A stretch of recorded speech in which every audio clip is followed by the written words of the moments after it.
Hello, everyone, and welcome to another episode of Blame It on Marketing. I said another as if I'm getting really bored of the concept of it. I'm not. I'm here. I'm excited. We've got a really hopefully interesting podcast for you today where we are talking about outbound, as in outbound sales, outbound marketing, maybe even. And we've got a really, really awesome and credible guest with us who I will not introduce, but I will pass over and let him introduce himself. Hi, thanks for having me on. It's season 4, so I understand that you're already on the another already. My name's Matt. I work at a consultancy that basically helps startups and scale-ups with the main problem they face today, and that's demonstrating traction in winning and retaining customers in order to secure further investment. And especially with all the challenges in the market at the moment, to have a group of experts that will parachute in and help with everything from a full go-to-market strategy to help get a whole side of the business and the whole business working towards one goal together, all the way through to pieces of that, which is how I've worked with Emma in the past, which was as a fractional sales development leader, building and scaling outbound functions for startups in a host of different sectors. Matt, one of the reasons we wanted to talk about this subject is because obviously from a marketing standpoint, what we've seen happen kind of throughout SaaS businesses, but also lots of other B2B organizations is marketing teams cut, marketing budgets cut, and in their replacement comes the kind of outbound sales team, the outbound sales function, which we will get into in a bit, but we all know that basically we kind of need to work together to actually get the most out of outbound. But what do you think is kind of going on in the kind of like world of B2B in particular right now, that is making lots of organizations shift towards outbound?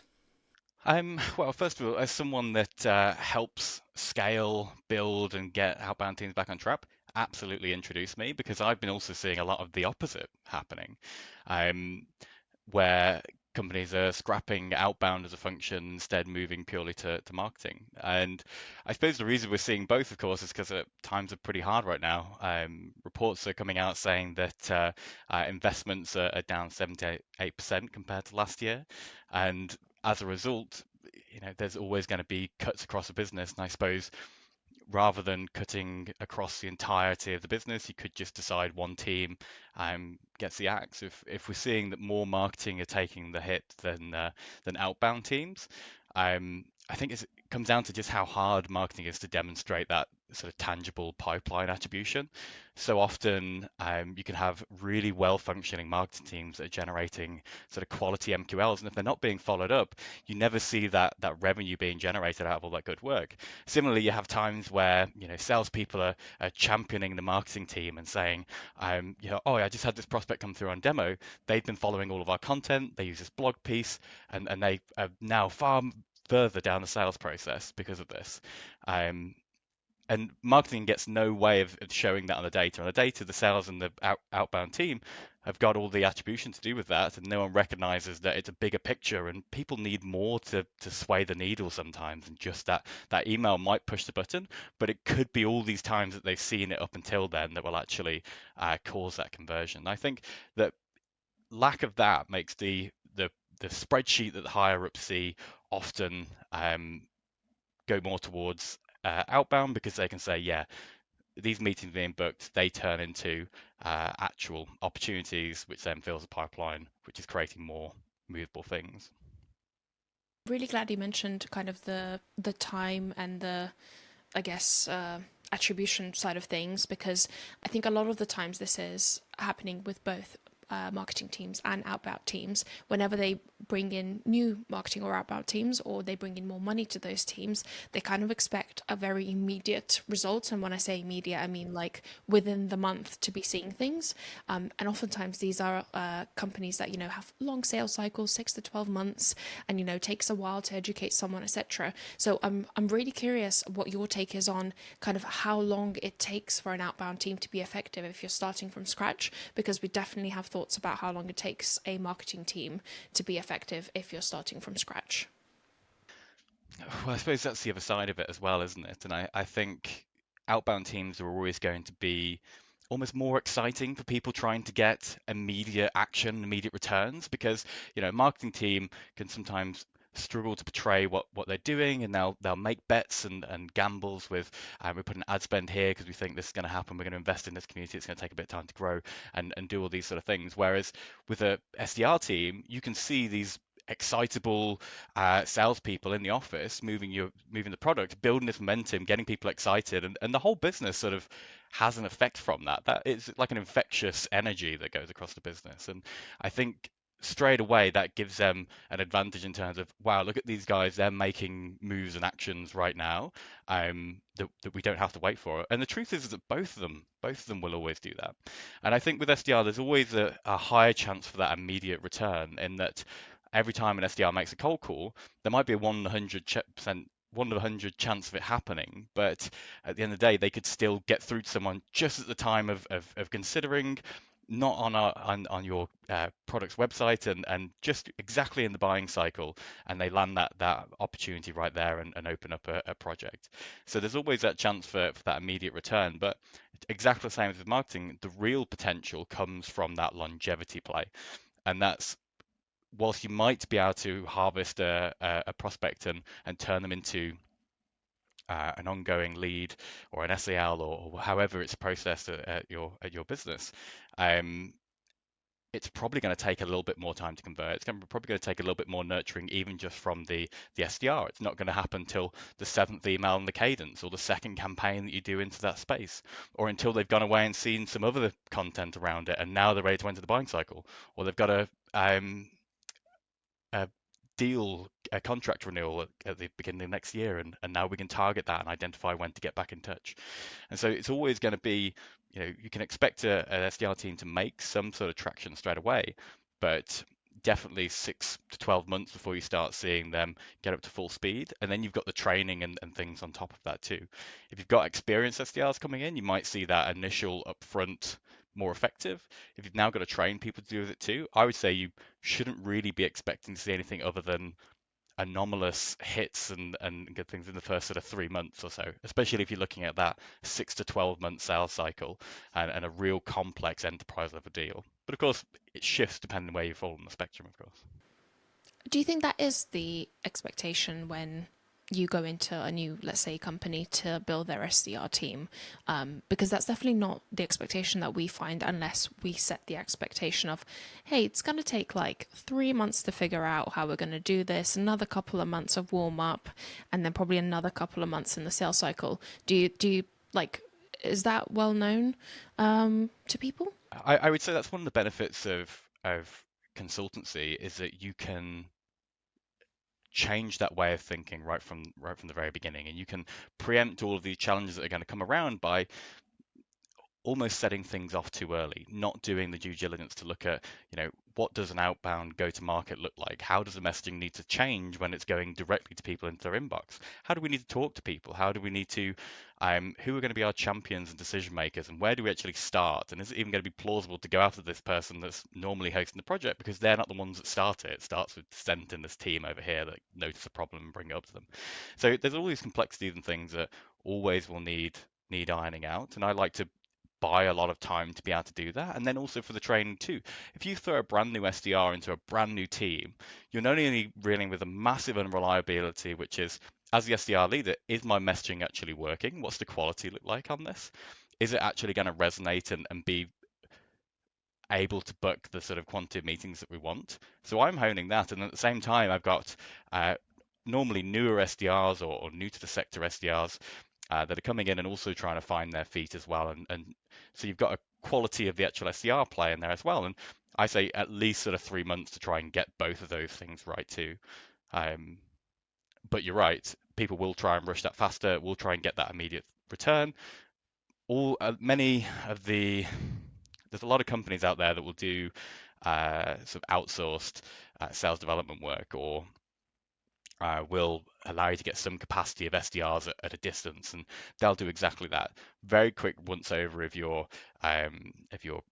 prospects and who to go after, create a quick bit of messaging, and normally in tandem with the marketing team, and just start hitting the phones and going out to them. And what you often find is that the leads are rubbish, a lot of things being manufactured because they need to get that instant gratification that just doesn't exist. You don't get that quality and that instant gratification. It's a really dangerous cycle to get into that needs to be avoided. And so changing the mentality to be give it some time to grow and let's track things along the way that are going to lead to where we want to be rather than saying we need to be getting pipeline attribution straight away. That's the key to it all, and that doesn't change between outbound or marketing, other than when people oversell it, which is when you also end up with a big problem. I think that's it. I think the position that the three of us come from is like a position of integrity, as in when we come into a business, what we're trying to do is give the business the best advice possible based on our experience, rather than trying to say to you, this is a quick fix and this is fine. And I think that's what happens. And that's why I think so many organizations fall into this trap, especially in SaaS, because there's this element of, we need to ramp up, we need to double, we've got our VCs to keep happy, we need pipeline, we need it now. And hearing somebody be really, really honest and say, actually, this is going to take 3 months, whether it's marketing or outbound, or whether it's both, and it's also going to cost you money. There's an upfront cost involved in developing these people or developing your channels or your brand awareness, whatever it might be. There's this natural pushback where they go, oh yeah, but that's not a quick fix. We need it now. And I do often find that I think people who are in that position will then just go and find people who will sell them the answer that they want to hear, which is not the right answer. And ultimately it's going to end up setting you back. I think that's the other thing people forget, is if you do reach for a quick fix, whether it's outbound, inbound, you want to smoke the paid ad crack pipe, wherever it might be, like that's, if you get it wrong from the outset, you're going to be set back like potentially years in damaged pipeline. And I think people forget that. So it's like, do the upfront work first. It was like what we were talking about with Justin Ruta, isn't it? So to play devil's advocate, is it ever a sensible decision, Matt, in your opinion, to switch marketing off and just do outbound? Have you ever seen that work? I mean, I think we've all seen situations where the two teams are so siloed and not working together that if you got rid of either team, it wouldn't affect the work of the other in much of a way. But if they're working properly, no, I've never seen a situation where that would be beneficial. I think there's a sliding scale based on how the product fits the market and the sort of people that you're approaching.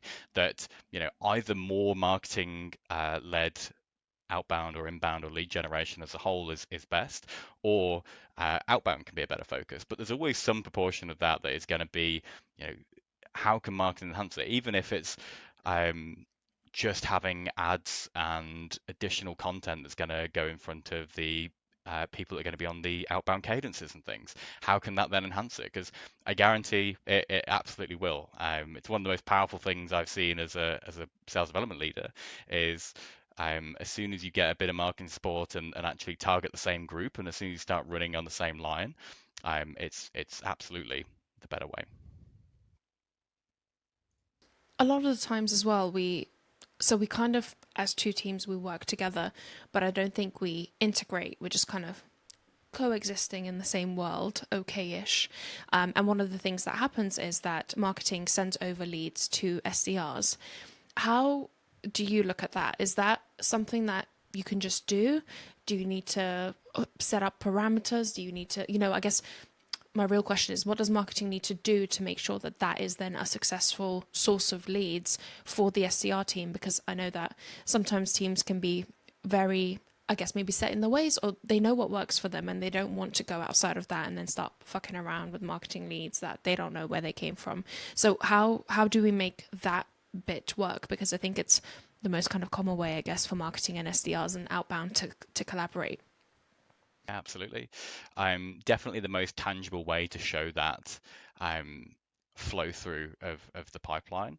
And one of the things that so often gets wrong, and why we end up in this sort of outbound versus marketing stance where it's just so easy to play the blame game. I think that's what it comes down to at the end of the day is marketing can sort of say, yeah, we're generating all these MQLs and say, well, they're not turning into anything. Well, that's sales' fault. And similarly, sales can very easily say, well, you haven't made your targets this month. Well, the MQLs are either not there or the ones that we've got aren't any good. And so it's so easy to fall into that pattern. And straight away, you've degraded that relationship between the two teams. And then once that trust is gone and you build that sort of conflictive nature between the two different departments, God, that is so hard to fix. It's so hard to fix. Um, Straight away, it's adapting the whole mindset of the different groups. It's saying, having that visibility of where exactly do the MQLs come from? What do they mean to the business? If they come from a big ad spend push, like how much is going on behind these? Being realistic about them as well. So often the MQLs be sold as the God's gift to outreach, and these leads are gold. You just wait till you get your hands on them. Every single one's going to book. And then the first SDR will call someone and they've never heard of us, They're like, who the fuck are and you? they'll Yeah. and they'll be like, take me off your marketing list. It'll be a horrible call. And an SDR and salespeople are used to having those sort of calls on cold ones anyway, but suddenly expecting this, and for everyone listening on the podcast, my hands up in the air, and actually getting far lower quality is really really rough. And straight away then that degrades that whole, well, these aren't worth my time going after.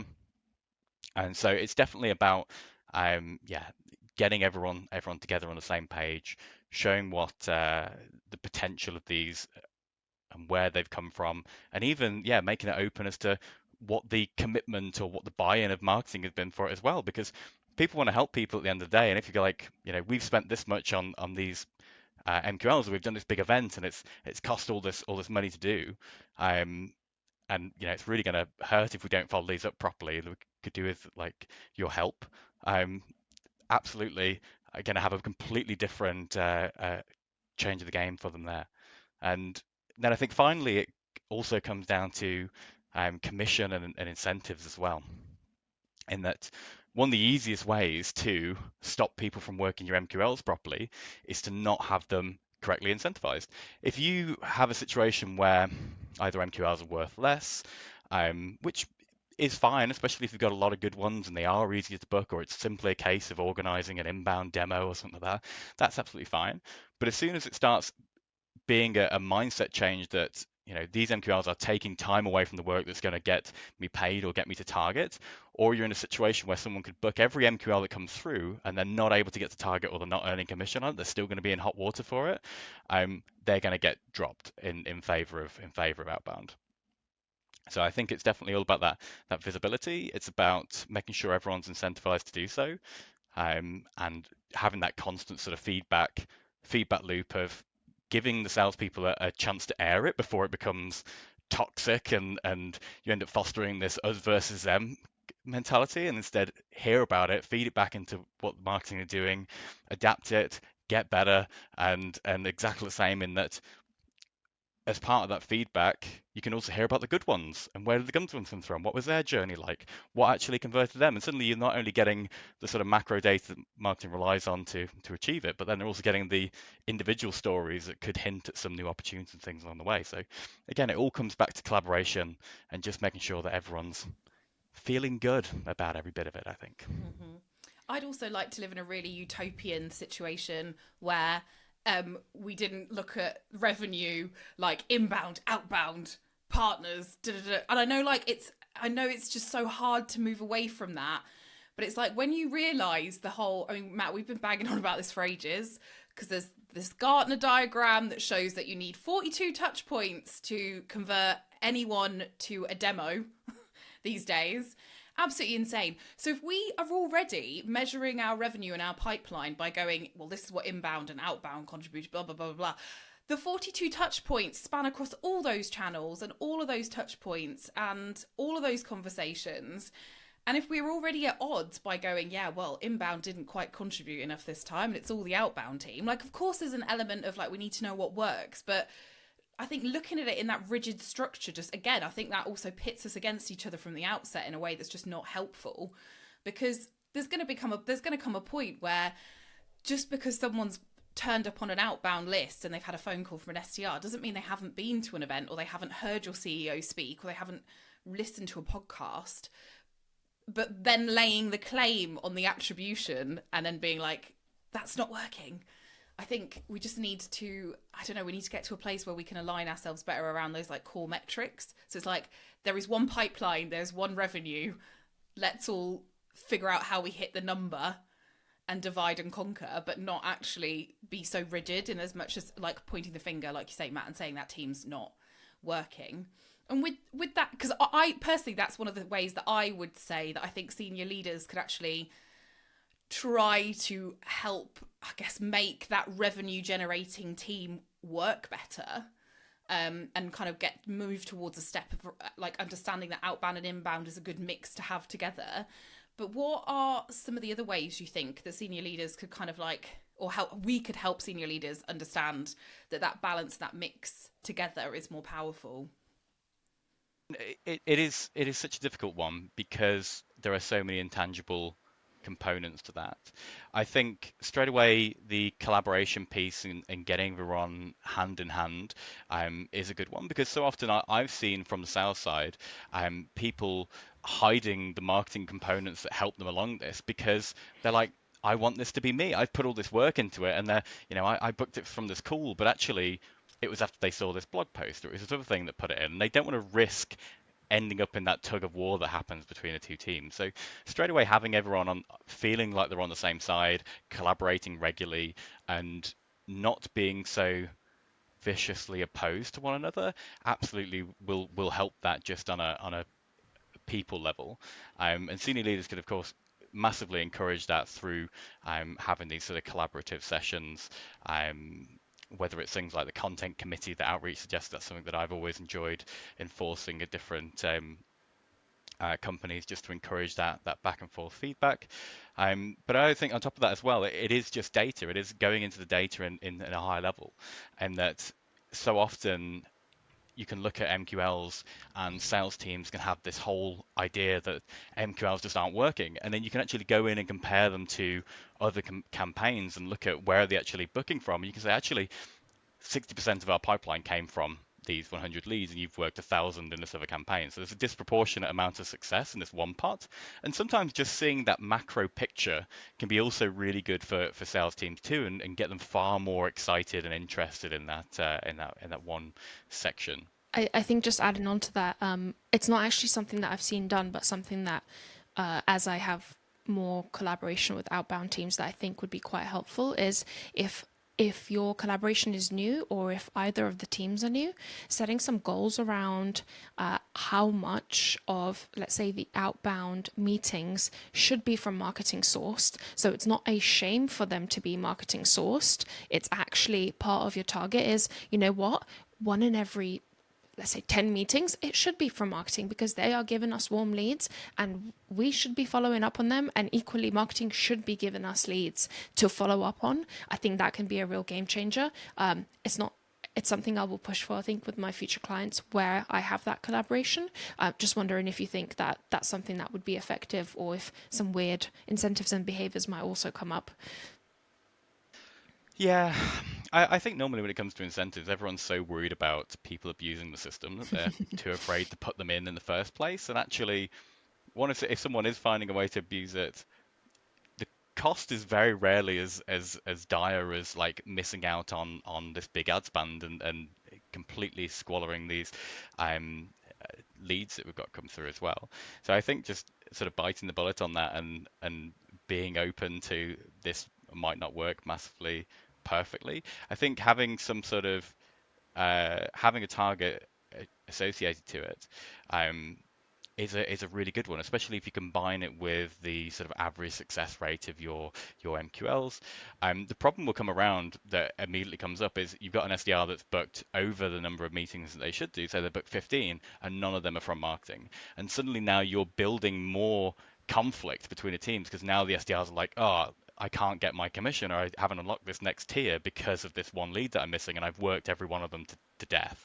So it's just looking for where are the obvious pitfalls more in terms of a conflict point. So probably better would be if you find the MQLs aren't being worked very well, put an incentive on booking a meeting through an MQL. I guarantee your SDRs will go back through their list and work them to the bone. Like you'll have the finest ran cadences and structured approaches to manage people. All 42 of those touch points that's needed to get someone on the demo will happen from that one person with a £50 Amazon voucher and a bit of team camaraderie.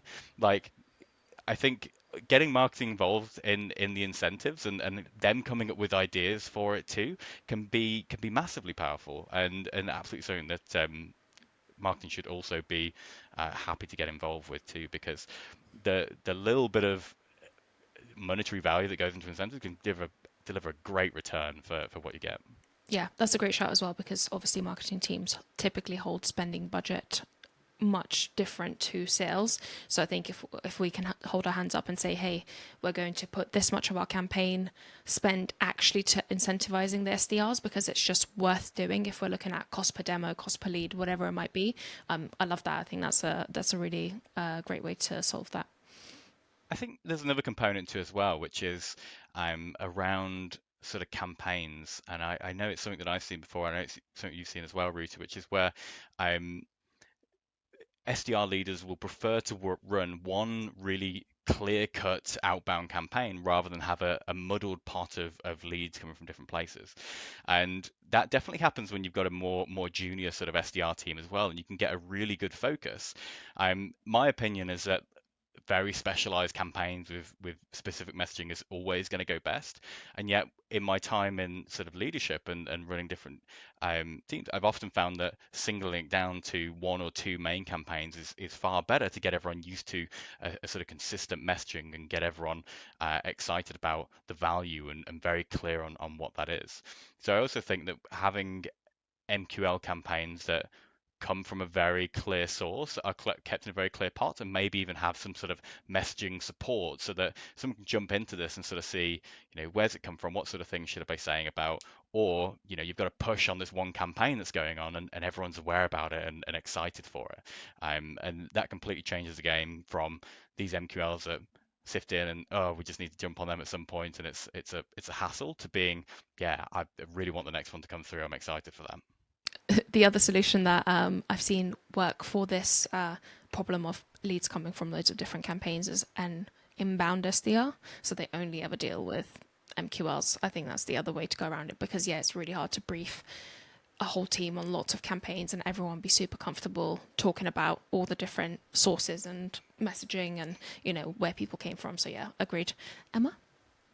To say, I think one of the things that I've seen work most successfully when you do that is when marketing do have a big quarterly campaign or a big product release.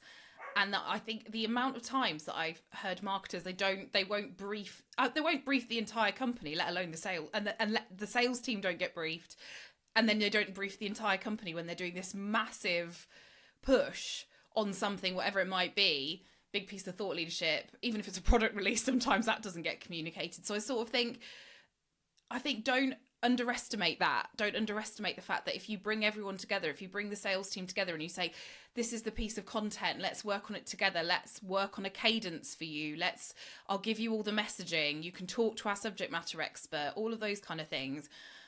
Like, I've never seen a sales team more excited than when you actually do that and you do it in collaboration with each other, rather than just like in the same way that when you send them to an event, like, don't just send them to an event and say, this is how many leads I want.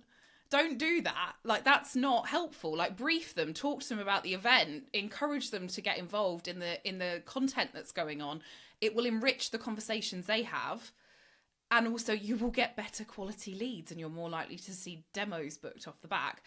The other thing that I think I would like everyone to do is, and this is senior leader or marketer or whoever, is to actually try and do an outbound call yourself. Like, pick up the phone, give it a go and tell me how hard you find it.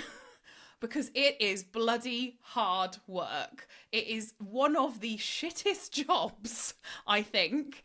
I mean, it's great if you're seasoned and you love it and that's your bag, good for you. But for most of us, it's like our worst nightmare. So I think if everybody at some point has a go, I think you'll have a newfound respect for making any kind of outbound call.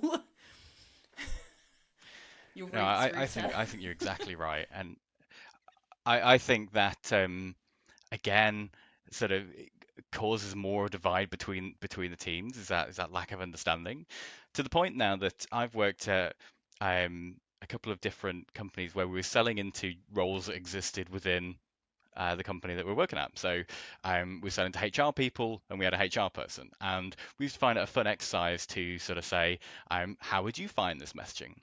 And my favorite one was a marketing software sold to marketeers.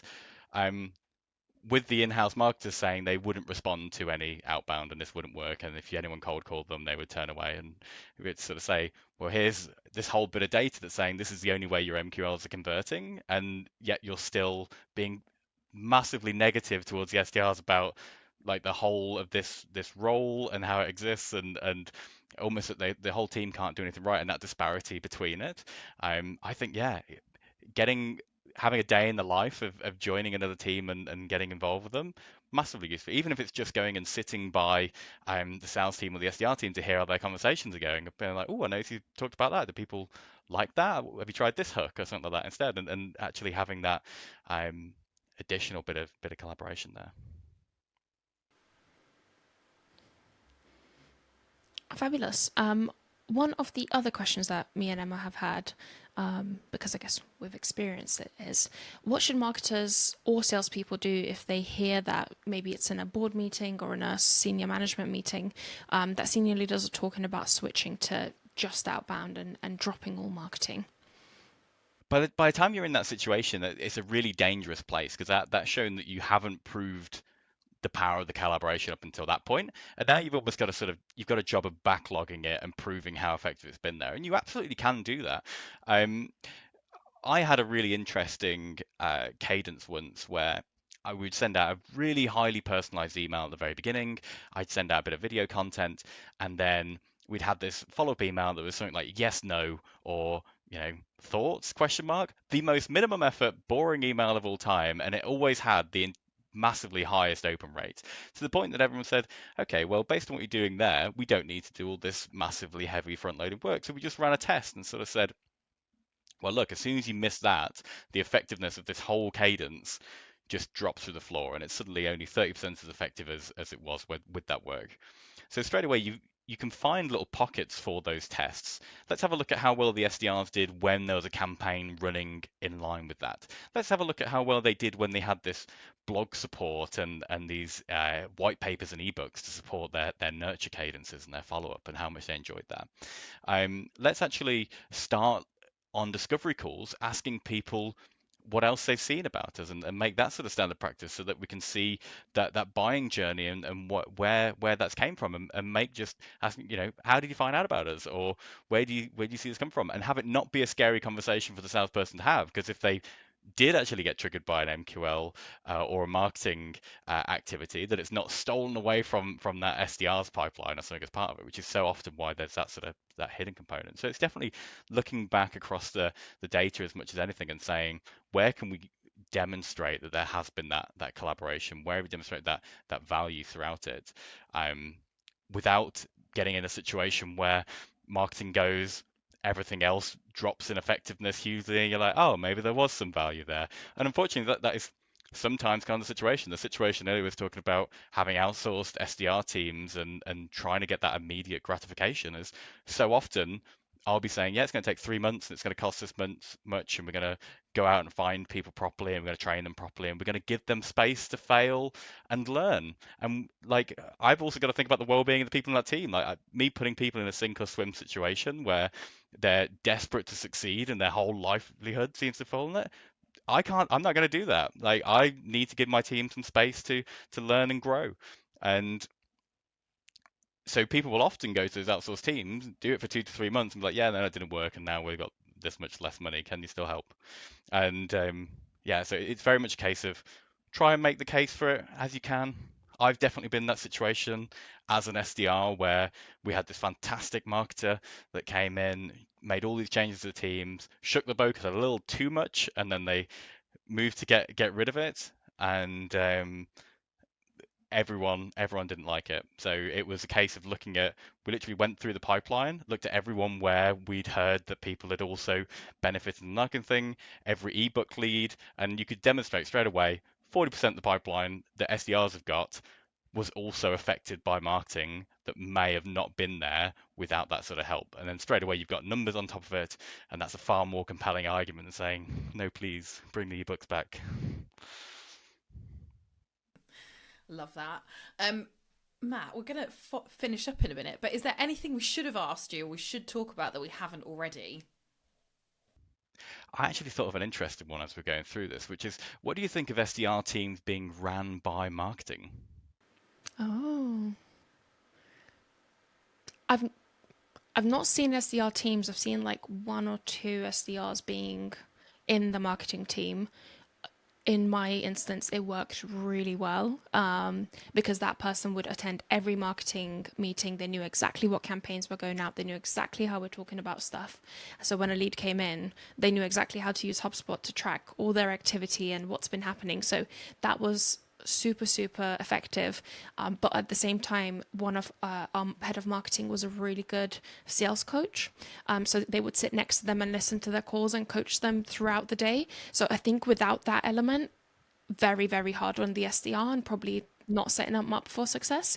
With that element, it was absolutely fantastic. I loved it. He was amazing. Yeah, it really worked well.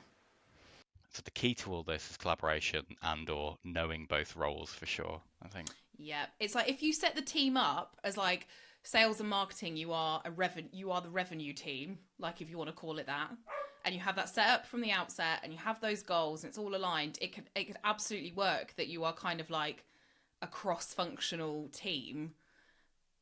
But if you don't do that, you know, it's tricky. But yeah, with as Ruta said, the experience that Ruta had with that one SDR is, you know, it was at the same company, so it was like. That worked really Actually, well. I'm thinking of a different job as well. Thinking of another one as well. We had, I was thinking of Pat Snap. So yeah, worked the same in Clearview. It really worked well. So yeah, multiple places where it's worked well, which gives me hope. Yeah. Where it's mostly an inbound SDR, I suppose. Yeah. Well, I suppose that's the biggest part of it, isn't it? It would increase that sort of collaboration. And I think for me, the only reason why I've often argued against it in the past, which is why it's a bit of an interesting debate, is that in exactly the same case where the marketers at the old company said that they wouldn't respond to the outbound messaging to marketers that was proven to be working, and instead they picked a far more fluffier, non non-action oriented sort of cadence and approach, that when we A/B tested them both, as my sort of way of like partnering between the teams, saying I'm not going to keep saying that it's not going to work, I'll just show you and we'll see which works. And in the end, the more sales oriented language came out far better for actually building meetings and getting pipeline than the marketing ones did, which is again come back to your point earlier, Emma, when talking about getting that collaboration on campaigns and events and things, is marketing providing the sort of baseline of messaging and email content is great, but there needs to be that room for adapting on both sides, and even individual SDRs and salespeople, I think, to sort of make it their own and have it their own voice so that it feels natural for them and they can get out to it too. But all about that. Because I think that is just, and maybe this is maybe one of the final points we can make, because that's one of the other things where I see it go horribly wrong, is that either marketing are dictating everything that the SDRs should be saying or the salespeople should be saying. They go, here is your email template, you must use this, which never works. It just doesn't. Or on the reverse, sales never come to marketing to check anything ever. And we end up really far away from how we, like our kind of like proposition. So it's like, again, it's that collaboration, isn't it, that you're talking about? It's like respect each other's respective professions and work together. Yeah. And just have that insight into each other and make sure that the learnings aren't siloed throughout it. You come across that so often that if you asked the customer success team, for example, why do clients use the product? What value did they get out of it? Why would someone buy this? They could give you a completely different answer to what marketing would, sales would, and outbound SDRs and things would. And straight away, you've got the biggest problem that's going to come out of it there is that everyone's got this different vision of what works, and everyone's got different reasons for that as well. That if you collect them all together, you'd come out with a far better go-to-market strategy of a whole, and be able to really align how you're going to market with that PMF that's so damn important throughout it all too. So definitely just making sure that everyone's got a continuous feedback loop, and that communication is being worked on throughout teams is just so key. Fabulous. Thank you so much, Matt, for joining us for this episode. We've wanted to talk about Outbound for ages, so I'm really glad that we've aired probably some of our trauma throughout this episode. So thanks for joining us. As you know, we have launched BlameItOnMarketing.com, which is a fabulous community where if you want to carry on this conversation about Outbound or you want to ask Matt any questions, you can do so. So join us. That's BlameItOnMarketing.com. And if you've got any questions about Outbound, I'm sure Matt will be more than happy to answer them. So thanks again, Matt, and we'll see you next time.